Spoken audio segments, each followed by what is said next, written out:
नमस्कार, YouTube channel में एक बार आपका फिर से स्वागत है। मैं विजय सिन्हा आज आपके लेके आया हूँ कंपाउंड इंटरेस्ट से संबंधित कुछ क्वेश्चन और कंपाउंड इंटरेस्ट का बेस। जैसा कि आप जानते हैं, सिंपल इंटरेस्ट और कंपाउंड इंटरेस्ट में फर्क क्या होता है। सिंपल इंटरेस्ट में जो भी आपका कैपिटल अमाउंट है, यानी जो मूलधन है, उस पर जितना परसेंट मिलता है उतना परसेंट हमेशा मिलते रहेगा। कंपाउंड इंटरेस्ट में क्या होता है, जो आपका इंटरेस्ट मिल गया वो आपको फिर वो ऐड हो जाता है कैपिटल में और उस पर भी इंटरेस्ट मिलता है, यानी इंटरेस्ट पे इंटरेस्ट मिलता है। इसी से संबंधित क्वेश्चन कैसे जल्द बने, इसके लिए आप मेरे चैनल को लाइक शेयर और सब्सक्राइब करते रहिए। शुरू से लास्ट तक बिना स्किप किए हुए देखिए, तभी आपको समझ में आएगा कि मैं क्या बताना चाहता हूं, आपको क्या देना चाहता हूं, आपको क्या लेना चाहिए इससे, ताकि आपका क्वेश्चन कंपाउंड इंटरेस्ट का एग्जाम में जो है जल्दी से जल्द सॉल्व हो। जैसे देखिए, मान लीजिए कि 10,000 है, ठीक है। 10,000 का 10% के हिसाब से 2 साल का सीआई क्या होगा। देखिए 10,000 का 10% कितना होगा। 10,000 का 10% हो गया 1,000। एक साल में 1,000 मिलेगा। 2 साल में क्या होगा, फिर आपको 1,000 मिलेगा। ये हुआ साधारण। तो अब देखिए, जब 2 साल तक रह गया ये पैसा, फिर आपको यहां पर 10% देगा, यानी 100। सब मिला के कितना हो गया, 2,100। ठीक है।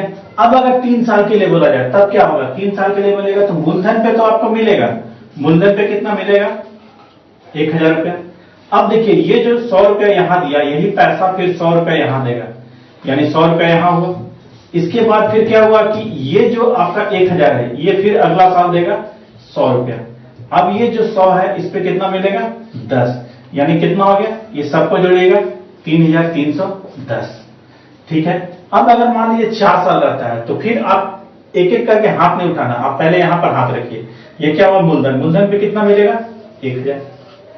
अब आपको फिर क्या हुआ, पहला साल आइए 1,000, 1,000 का 10% कितना होगा, 100। फिर 1,000 का 10% कितना हो गया, 100। फिर इस 100 का 1% 10% कितना होगा, 10। इस 1,000 का 10% 100। ठीक है।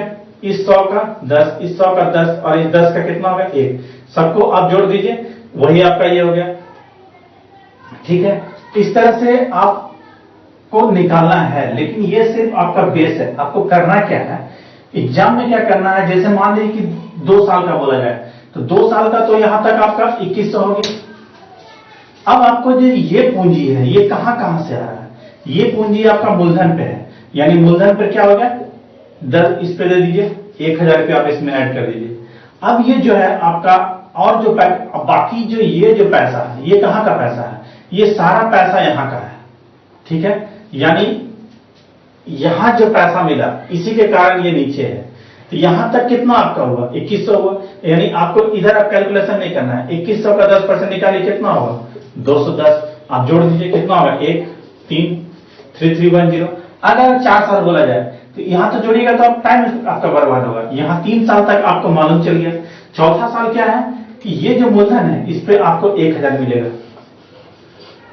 अब जो 10% मिलेगा, पूरा 3,310 का 10% कितना होगा, 331। जोड़ दीजिए, 1 4 6 4, यानी 4641।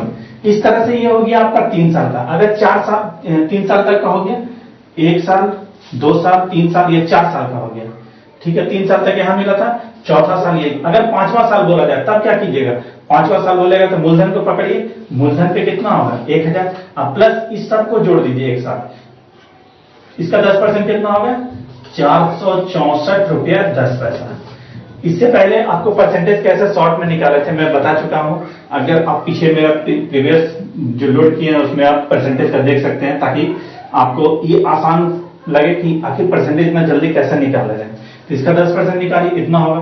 अब ये आप सबको जोड़ दीजिए, कितना होगा, 10 4 1 5 6 4 10 का सुनना हाथ बचाइए, 1 6 4 10 1 11 1 11 4 1 5 1 6, इतना हो गया।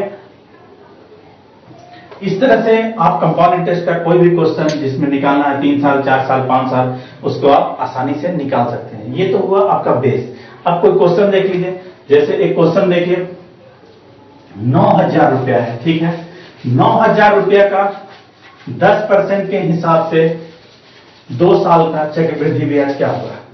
तो अभी जो बेस बताया, इसी बेस को आपको पकड़ के चलना है। ठीक है। 9,000 है, 9,000 का 10% कितना होगा, 9,000 का 10% हो गया 900। एक साल में हो गया 900, 2 साल में कितना हो गया, फिर 900। ठीक है, अब ये जो पैसा 1 साल बैंक में रह गया, ये फिर आपको देगा, कितना देगा, 90, यानी हो गया आपको 1890। यानी इस पैसा का अगर ब्याज बोला जाए तो ये है इंटरेस्ट, या ये है। अगर बोला जाएगा कि मिश्रधन क्या होगा, तो इसमें आपको 9000 जोड़ना पड़ेगा, यानी 10,890। इस तरह से फिर अगला क्वेश्चन देखिए, जैसे अगला क्वेश्चन है 10,000 रुपया है, इसका 5% के हिसाब से 1.5 साल का चक्रवृद्धि ब्याज क्या होगा। ठीक है, अब देखिए 10,000 है, 10,000 का 5% के हिसाब से 1.5 साल का क्या होगा। अब देखिए, अगर आप जैसे मान लीजिए कि 1 साल में जो ब्याज दिया जा रहा है, अगर 6 महीना में देना है तो आप तो जाहिर है कि पूरा पैसा दीजिएगा नहीं, तो 6 महीना में क्या होगा, ब्याज भी आधा हो जाएगा। जैसे 1 साल तो आपको 5% मिलेगा, यानी चूंकि फुल ईयर है। अब हाफ ईयर में क्या होगा, ये 2.5% होगा। ठीक है, अब देखिए 5,000 का 10% कितना होगा, नहीं 10,000 का 10% हो गया 1,000, 5% इसका आधा होगा, कितना होगा, 500। ठीक है, यहां पर 2.5% देना है, यानी कितना होगा, 250 रुपया।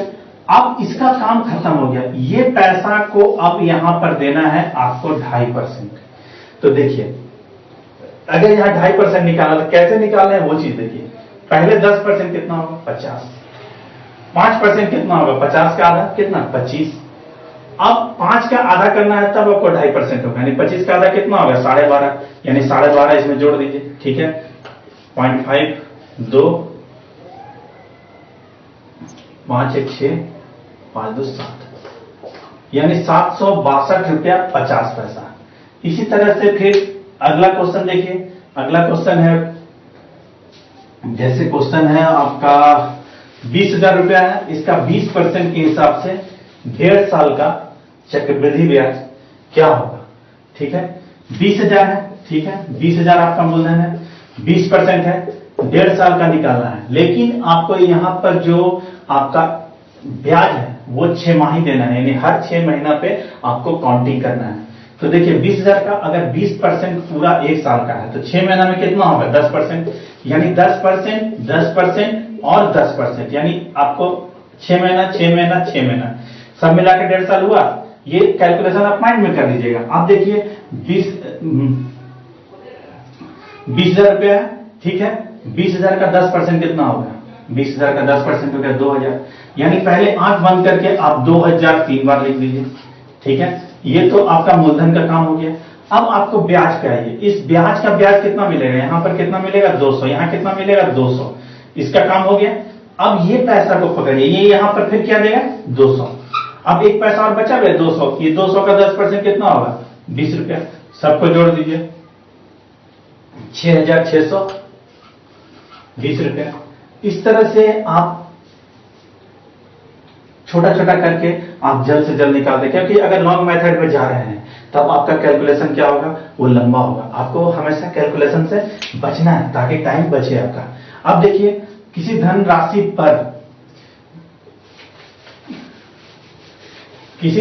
पर प्रथम वर्ष का ब्याज 48 रुपया है, ठीक है, तो दूसरे वर्ष का ब्याज क्या होगा, जबकि ब्याज का दर 10% है। ठीक है, अब देखिए यहां पर आपको उलझना नहीं है कि आखिर अमाउंट क्या है, उसमें नहीं उलझना है। पहला साल 48 है तो दूसरा साल 48 तो होगा नहीं, क्योंकि मान लीजिए जो भी धन है उस पर अगर हम दे रहे हैं पहला साल, तो पहला साल जो मिल रहा है दूसरा साल भी वही मिलेगा, साधारण ब्याज। अब चक्रवृद्धि ब्याज का जहां तक सवाल है, ये पैसा 10% फिर यहां पर दे देगा, यानी कितना हो गया, 4 रुपया 80 पैसा। अब इस सबको जोड़ दीजिए क्योंकि आपसे दूसरे साल का पूछा है, तो कितना होगा, 48 4 52 रुपया 80 पैसा। दूसरा साल का चक्रवृद्धि ब्याज कितना हुआ, 52 रुपया 80 पैसा। अब देखिए अगला क्वेश्चन है, जैसे किसी धनराशि पर, ठीक है, किसी धनराशि पर आपको 10% के हिसाब से 3 साल का कंपाउंड इंटरेस्ट 331 रुपया है, तो वो धन कितना है। अब देखिए कोई भी मैथ हमको बनाना है तो बनाना है तो क्या, इससे पहले भी आपको हम बताए हैं कि दो ही तरीका है बनाने का, या तो x या फिर 100। हम लोग जनरली 100 मान के बनाते हैं, ठीक है। तो मान लीजिए 100 मानते हैं, तो एक साल में कितना दीजिएगा 10, एक साल में 10, फिर दूसरा साल फिर दीजिए कितना होगा 10, फिर तीसरा साल दीजिएगा कितना होगा 10। ये 10 का 10% कितना होगा 1, इस 10 का 10% कितना होगा 1। अब देखिए इसका यहां पर आप दे दिए, अब ये पैसा का यहां पर कितना दीजिएगा 10। अब ये जो एक बचा इसका कितना दीजिएगा 0.1, ठीक है। अब सबको आप जोड़ दीजिए, कितना हो गया 0.1, 1 2 3, यानी 33.1, ठीक है।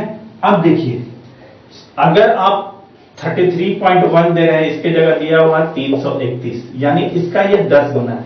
तो अगर आप जो 100 रुपया मान के चल रहे हैं, इसका 10 गुना कितना होगा 1000, यानी वो धन 1000 था जिसका 3 साल के बाद जो ब्याज मिला वो 331 मिला। तो इस तरह से 100 मांगकर अगर आप बना रहे हैं तो आपका एग्जाम में आसानी से और जल्द बनेगा।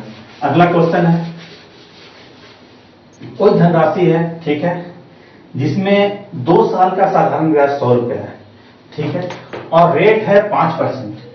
तो चक्रवृद्धि ब्याज 2 साल के बाद क्या होगा। देखिए जहां तक सिंपल इंटरेस्ट का सवाल है, सिंपल इंटरेस्ट में आपको हम बताए थे कि हर साल जो मूलधन पे ब्याज मिलता है वही ब्याज होता है, यानी पहला साल अगर 50 मिला तो दूसरा साल भी 50 ही मिलेगा।